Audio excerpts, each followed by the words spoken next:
and civilian infrastructure. The Secretary General is particularly alarmed by reports of deployment by the Rapid Support Forces of substantial military reinforcements around El Obeid, which may indicate an imminent ground offensive into the city. Such an offensive would potentially be placing yet another major population center in Sudan at grave risks of large-scale violence. The Secretary General calls for restraint from all parties and urges them to take all necessary measures to respect and protect civilians. Far too many times in this conflict, clear warnings have failed to trigger concerted action by the international community. The Secretary General urges all those with influence over the parties to exert it to prevent further bloodshed. We must not allow the horrors of El Fasher to be repeated in El Obeid. The Secretary General reiterates his call for an immediate cessation of hostilities. He urges the Sudanese armed forces and the Rapid Support Forces to engage with international efforts, including those of his personal envoy for Sudan, Pekka Haavisto, to facilitate de-escalation and to reach a negotiated settlement to end this devastating conflict. Humanitarian organizations continue to provide assistance in El Obeid and across the Kordofan region, despite the deteriorating security situation. A humanitarian worker was among the civilians killed by drone strikes in residential neighborhoods in El Obeid in the last week. The Secretary General stresses that humanitarian workers and supplies must be able to move safely wherever they need to go. Humanitarian operations must be protected and they must be facilitated. El Obeid is a crucial hub for humanitarian response efforts across the broader Kordofan state. Civilians who wish to leave must be allowed to leave safely. Those choosing to remain must be respected. They must be protected, and they must have access to the humanitarian relief that they need.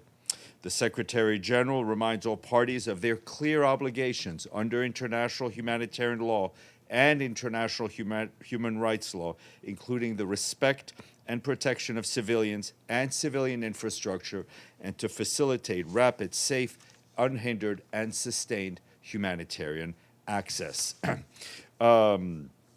As I mentioned, despite all these volatile situation, our humanitarian partners, including NGOs and local responders, remain on the ground to provide rapid assistance.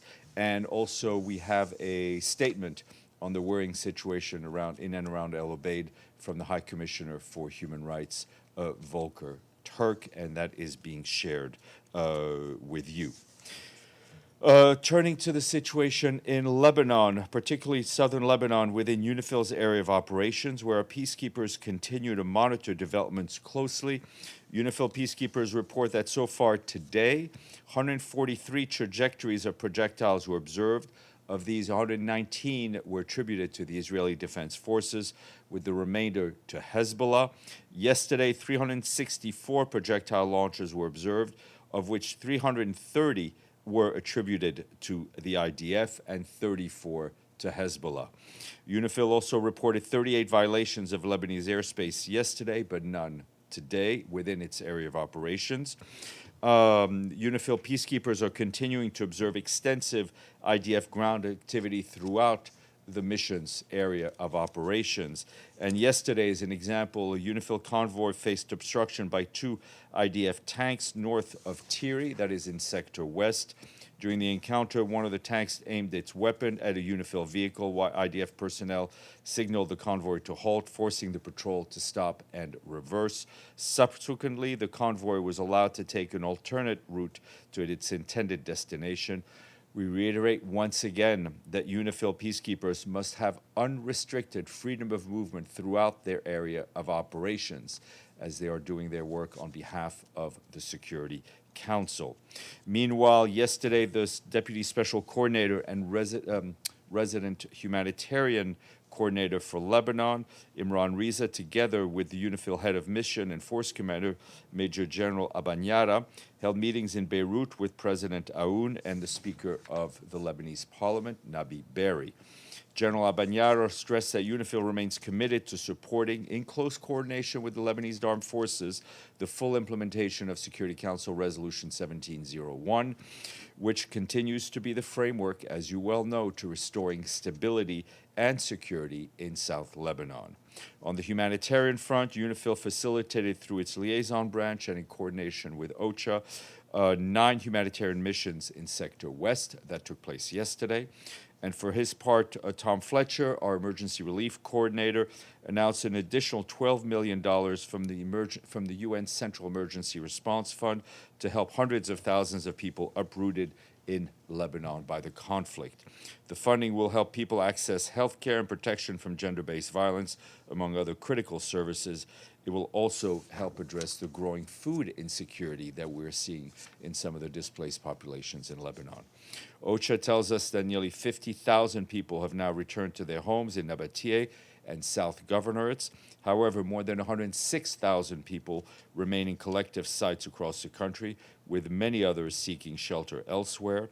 Our partners warn that continued insecurity, widespread destruction, limited access to basic services are continuing to prevent many people from returning home. Moving to the situation in the occupied Palestinian territory, and I'll start with the West Bank today. Our humanitarian colleagues there tell us that attacks by Israeli settlers in the West Bank continue to cause Palestinian casualties, displacement, and property damage. Yesterday, the UN Deputy Special Coordinator and our resident and humanitarian coordinator for the OPT, Ramiz Alabkarov, said in a statement that arson attacks on 2 mosques near Ramallah are unacceptable and must be condemned. Since Sunday, 4 mosques have been affected by arson attacks, all of them in Ramallah Governorate. Dr. Alabkarov warned of a worrying escalation of violence that must be stopped urgently. He stressed that such acts threaten the fabric of communities and risk further inflaming tensions, and he called for accountability for the perpetrators. In Tulkarm, Israeli forces yesterday allowed displaced Palestinians to access their homes in 2 refugee camps to retrieve some personal belongings. Local partners assess some 65 families were allowed in only for a limited amount of time, more than a year after their initial displacement.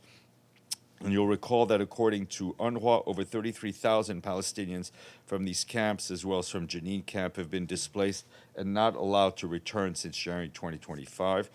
Turning to Gaza, our health partners report that as of Sunday, more than 30 emergency medical teams were deployed across the Gaza Strip. Partners working on sexual and reproductive health are also maintaining services through hundreds of medical points. This includes 10 mobile units that help reach areas with limited access. Health partners also say they're expanding mental health and psychosocial support services for children and adolescents. At the same time, they warn that certain health supplies are running low, particularly items that are difficult to bring in. These include high-level disinfectants needed for surgeries, insulin, dialysis supplies for the treatment of non-communicable diseases, as well as artificial limbs and various rehabilitation equipment. Also, this afternoon, the Security Council will discuss Israel and Palestine, and we expect Tom Fletcher, our emergency relief coordinator, to brief. Turning to the Ebola response, and Tom Fletcher again, the emergency relief coordinator, has designated Julian Harness as the senior Ebola coordinator. That designation was done in consultations with the Director General of the World Health Organization, Dr. Tedros. Julian, who you will recall was previously the UN's representative in Yemen, will be based in Bunia in the eastern part of the DRC and will work with the Interagency Standing Committee, which brings together both UN and NGO humanitarian partners. Working closely with WHO, national authorities, and partners, his new role will be to reinforce coordination across the response, address operational challenges, and help ensure support reaches those who need it as quickly as possible. Staying in the DRC, our humanitarian partners continue to support the response to the Ebola outbreak, despite immense operational challenges, as we tell you almost every day. This week, we and our partners delivered over 16 metric tons of medical supplies, while our partners also provided new health screening facilities in the international airport in Kinshasa to strengthen the surveillance. We've also expanded community engagement and Ebola prevention activities, including toll-free hotline for pregnant women and awareness sessions for displaced women in the town of Bunia. Humanitarians continue to provide logistical support and food assistance to affected households during periods of illness and isolation. And also our colleagues in the peacekeeping mission in the DRC learned with sadness that one of their subcontracted workers, locally recruited in Bunia, died of Ebola. We joined the mission in offering our condolences to his friends and families. In neighboring Uganda, Tom Fletcher allocated $4 million from the Central Emergency Response Fund to support the government's Ebola response. These newly released funds will be part of a $60 million SURF allocation to boost the response announced at the end of May. They will support our work across 29 districts in Uganda, including in areas hosting refugees, to deliver health and logistical assistance. In the country, our UN team, led by the resident coordinator, Leonard Zulu, and of course guided by the technical expertise of WHO, are continuing to support the Ugandan government's efforts on various multiple fronts on Ebola. The International Organization for Migration, the UN Development Program are strengthening screening, surveillance, and mobility management at key points of entry. UNICEF is supporting community engagement, risk communication, and the continuity of essential services. The World Food Program has delivered more than 6,000 meals to patients, contacts in isolation, and frontline health workers while ensuring the delivery of critical supplies.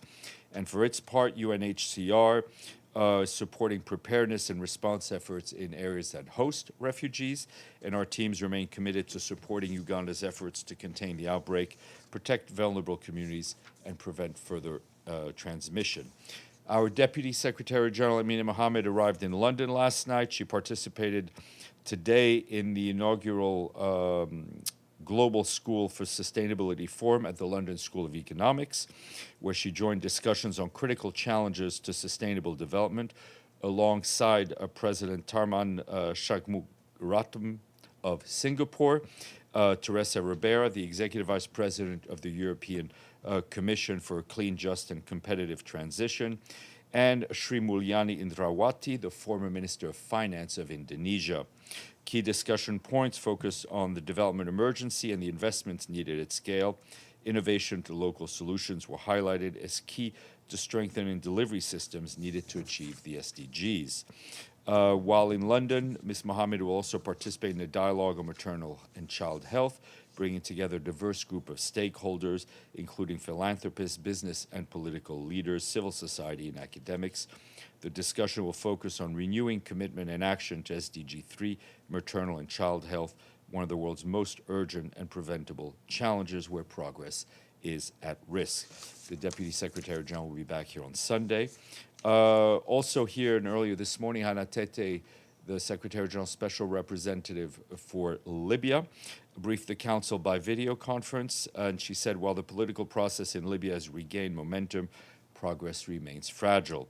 She said momentum had been tested by a growing wave of misinformation, of disinformation, of hate speech, and incitement targeting refugees, migrants, humanitarian actors, and UN agencies and personnel in Libya, including Libyan nationals. False and misleading claims have already provoked violence against UN premises, underscoring the real dangers posed by disinformation.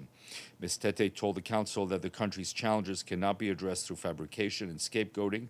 They require responsible leadership, unified function, and effective institutions to restore public trust, adding that if Libyan political actors and institutions are unable to create political and security conditions for holding elections and completing the remaining legal institutional steps within a reasonable time frame, continued reliance on this process alone will not be sufficient for the Libyan people to have a government of their choice with democratic legitimacy.